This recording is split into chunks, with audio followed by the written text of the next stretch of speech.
जय शुभ्र वज्रधर शुभ्र कलेवर व्याघ्रांबर हर देहि पदम। जय विषण निनादक क्लेश विदूरक व्याघ्रांबर हर देहि पदम।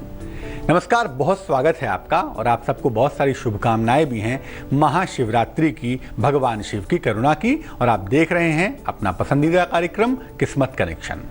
आज बात महाशिवरात्रि की होगी। वैसे तो भगवान शिव की महिमा लिखने के लिए शायद पूरी धरती को अगर हम कागज बना दें तो कभी नहीं लिख पाएंगे, लेकिन फिर भी कोशिश करेंगे महाशिवरात्रि की महिमा जानने की, ये जानने की कि भगवान शिव की कृपा इस दिन कैसे मिल सकती है, कैसे उनका आशीर्वाद हमें प्राप्त होगा। तो चलिए महाशिवरात्रि के लिए लीजिए भगवान शिव का नाम और सबसे पहले जानिए क्या है आज का गुड लक।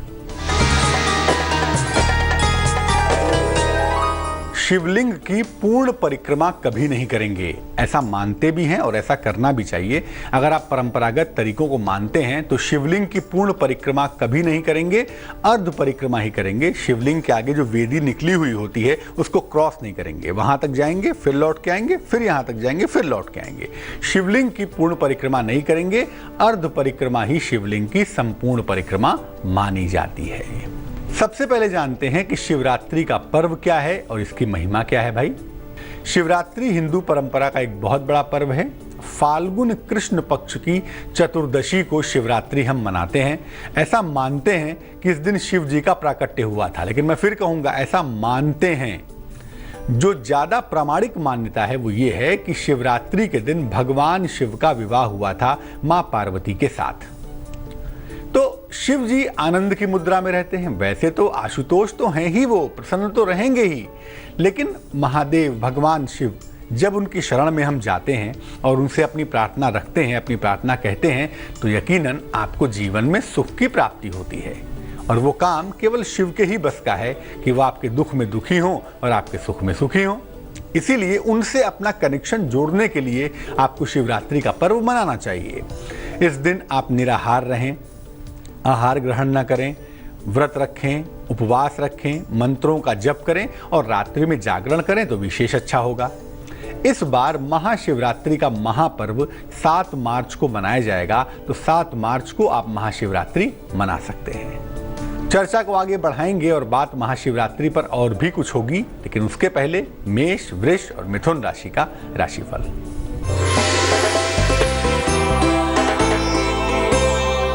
मेष राशि, कोई महत्वपूर्ण आपको निर्णय लेना पड़ सकता है, ध्यान रखेंगे। नौकरी में परिवर्तन और प्रमोशन के योग बनते हैं। धन आपको सरलता से आसानी से मिल पाएगा। शुभ रंग जिसका इस्तेमाल करेंगे वो होगा क्रीम और भाग्य आपका साथ निभाएगा तकरीबन 88%।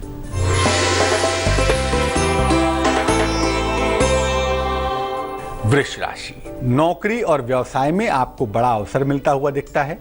संतान प्राप्ति की हर समस्या आपकी हल हो जाएगी। पुराना अगर धन कहीं पर फंसा हुआ है, रुका हुआ है, तो वो भी आपको मिल जाएगा। शुभ रंग जिसका इस्तेमाल करेंगे वो होगा हल्का पीला और भाग्य आपका साथ निभाएगा 76%। मिथुन राशि, सेहत का बहुत ख्याल रखिए। सेहत आपकी बिगड़ सकती है और यात्रा पर मत जाइएगा, क्योंकि यात्रा करने से आपको नुकसान भी हो सकता है।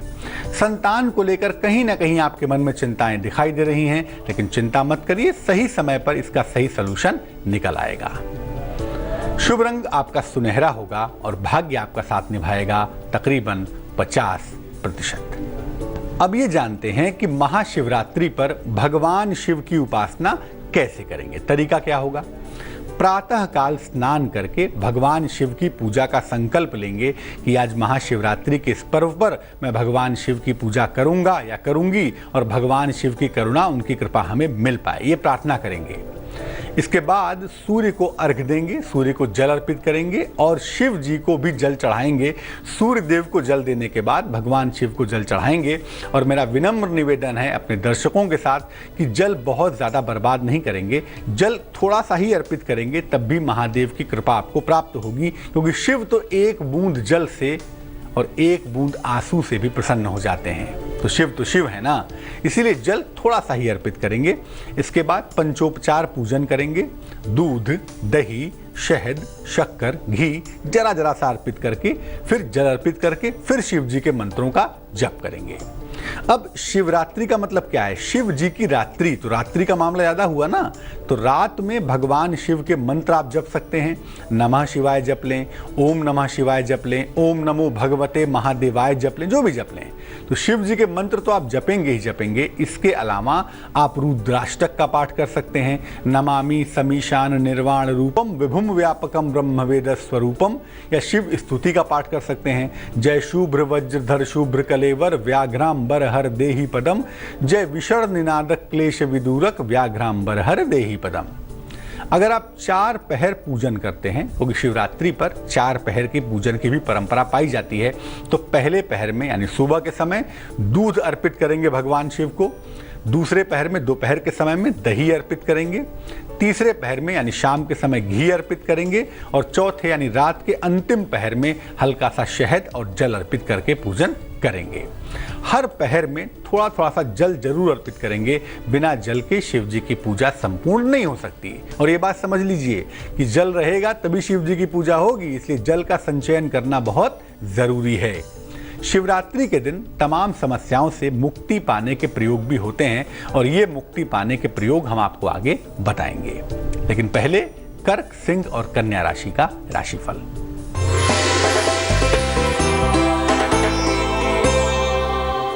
कर्क राशि, आलस्य से भरा हुआ आपका दिन दिखाई दे रहा है।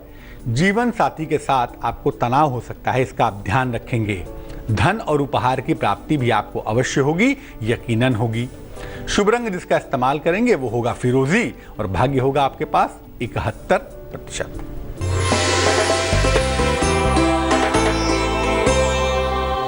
सिंह राशि, विदेश यात्रा के सुंदर योग बनते हैं। अगर आप फॉरेन जाना चाहते हैं तो उसकी प्रबल संभावना हम देख पा रहे हैं। किसी पुरानी समस्या का हल भी निकलता हुआ दिख रहा है। कोई पुरानी समस्या है, प्राचीन समस्या है, तो वो दूर हो जाएगी। धन का खर्च बढ़ सकता है, जिस पर आपको ध्यान देना होगा। शुभ रंग आपका बैगनी है और भाग्य है 83%।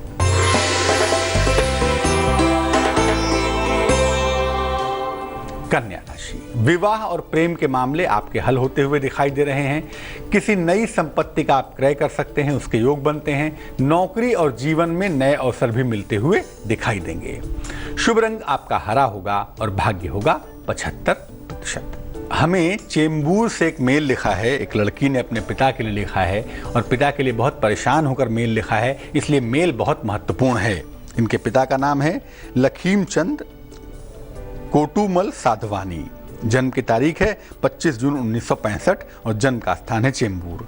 ये लिख रही हैं कि पिता को लेके बहुत परेशान हैं, पिता के स्वास्थ्य को लेके, पिता के जीवन को लेके, और इसलिए भी परेशान है क्योंकि पिता के अंदर अल्कोहल की, शराब पीने की बेहद आदत है, जिसकी वजह से दिक्कतें होती जा रही हैं। जीवन गिरता चला जा रहा है, और इनको किसी ने कहा है कि इनके जन्म लेने के बाद से, इस बच्ची के जन्म लेने के बाद से इनके पिता की हालत खराब हो गई। क्या ऐसा है क्या? उस बारे में भी जानना चाहती हैं।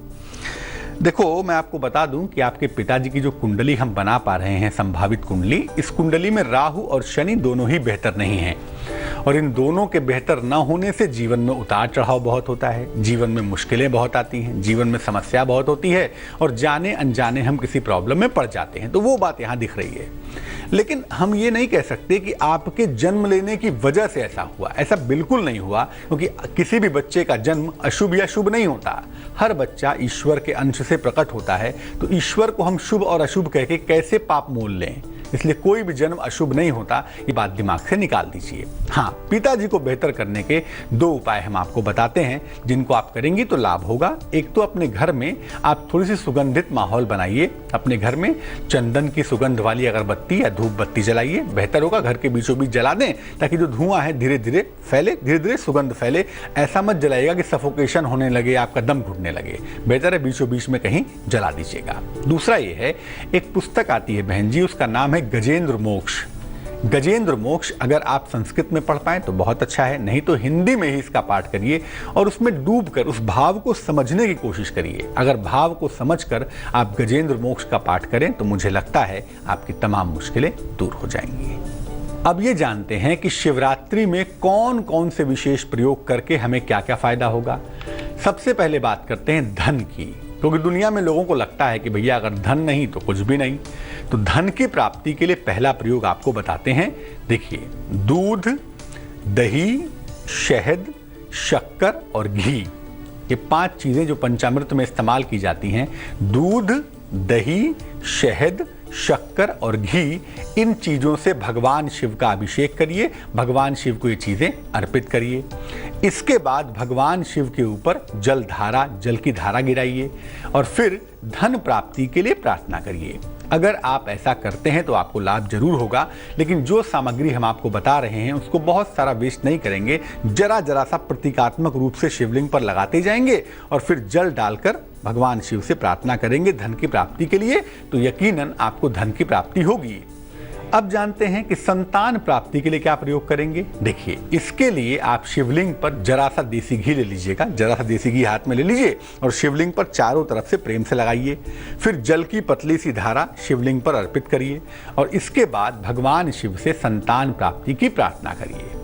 यकीनन आपकी संतान प्राप्ति की जो बाधाएं हैं वो सुगम होंगी, सुलझ हो जाएंगी, उनकी मुश्किलें दूर होंगी। और अगर पति पत्नी एक साथ ये प्रयोग करें तो बहुत सुंदर होगा, क्योंकि संतान प्राप्ति के लिए दोनों को प्रयत्न करना है ना, तो दोनों अगर ये उपाय करें तो निसंदेह फायदा हो पाएगा।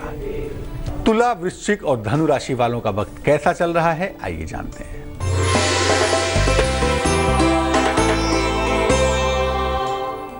तुला राशि, घर के तमाम दायित्वों को आपको निभाना पड़ेगा, निभाइए, कोई चिंता नहीं है। रुके हुए काम भी आप पूरे कर पाएंगे, लेकिन रिश्तों को लेकर कहीं ना कहीं थोड़ी मुश्किल दिख रही है, इसका आपको ध्यान रखना होगा।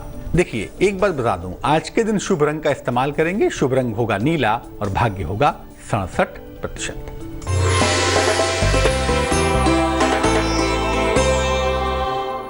वृश्चिक राशि, परिवार में वाद विवाद से आपको बचना है, नौकरी में तनाव की स्थिति ना आए इसका ध्यान रखना है।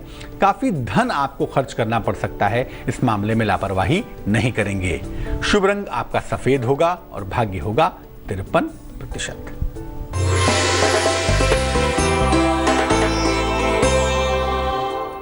धनु राशि, नई जिम्मेदारियां और परिवर्तन, इन दोनों का योग चल रहा है, इन दोनों का योग हम देख पा रहे हैं। नौकरी में तरक्की होती हुई दिखाई दे रही है और प्रेम के रिश्तों में, सहयोग के रिश्तों में चीजें बेहतर होंगी, चिंता करने की जरूरत नहीं है। शुभ रंग आपका गुलाबी होगा और भाग्य होगा 78%। अब जानते हैं शिवरात्रि पर विवाह के लिए क्या उपाय करेंगे। शिवलिंग पर 108 बेलपत्र अर्पित करें या एक ही बेलपत्र को ले लें, उसको जल में डुबा कर 108 बार भी अर्पित कर सकते हैं। हर बेलपत्र के साथ आप नमः शिवाय कहेंगे और इसके बाद शीघ्र विवाह की प्रार्थना करेंगे। इस उपाय को करने से आपके विवाह होने में, तय होने में अगर कोई अड़चन आ रही है तो वो अड़चन दूर हो जाएगी। मामला अगर रोजगार का हो, मामला अगर मनचाही नौकरी का हो, तो शिव आपकी व्यवस्था करेंगे ही करेंगे, बशर्ते आपको उनको अपने आप को समर्पित करना पड़ेगा। शिवरात्रि के दिन जल की धारा से भगवान शिव का अभिषेक करेंगे। शिव मंदिर में 11 घी के दीपक जलाएंगे। प्रकाश के अधिष्ठाता को, प्रकाश के देवता को, हालांकि प्रकाश की आवश्यकता नहीं है, लेकिन हम अपने जीवन के अंधकार को दूर करने के लिए शिव मंदिर में 11 घी के दीपक जलाएंगे, भगवान शिव से प्रार्थना करेंगे तो यकीनन नौकरी की, रोजगार की व्यवस्था हो पाएगी। मकर, कुंभ और मीन राशि वालों का वक्त कैसा चल रहा है, आइए जानते हैं।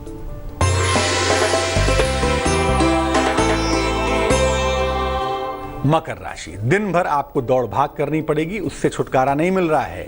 नौकरी में पद का परिवर्तन भी होगा, नौकरी में पोजीशन चेंज होगी और अचानक आपको धन की प्राप्ति होती हुई दिखाई देगी। शुभ रंग आपका काला होगा और भाग्य होगा 89%।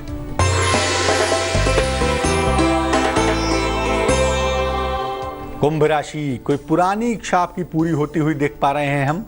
मुकदमों का निपटारा भी होता हुआ दिख रहा है और अचानक आपको कहीं यात्रा पर भी जाना पड़ सकता है, उसके लिए तैयार हो जाइए।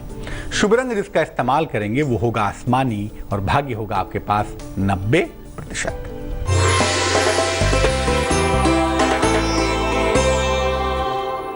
मीन राशि। मीन राशि वालों का वक्त कैसा है? कोई महत्वपूर्ण अवसर आपके हाथ से छूट ना जाए, इसका आप ध्यान रखेंगे। काफी प्रेशर दिख रहा है, प्रेशर को दिमाग से निकाल दें और भी अच्छा होगा। यात्रा करना आपके लिए बेहद लाभकारी होगा, जो आपको करना ही चाहिए। शुभ रंग आपका पीला होगा और भाग्य होगा 64%। अब जानते हैं कि स्वास्थ्य के लिए और आरोग्य के लिए क्या प्रयोग करेंगे। जरा सा इत्र, याद रखिए गुलाब या चंदन का इत्र, शास्त्र कहते हैं कि केवड़ा जल या केवड़े का इत्र भगवान शिव को अर्पित नहीं करेंगे।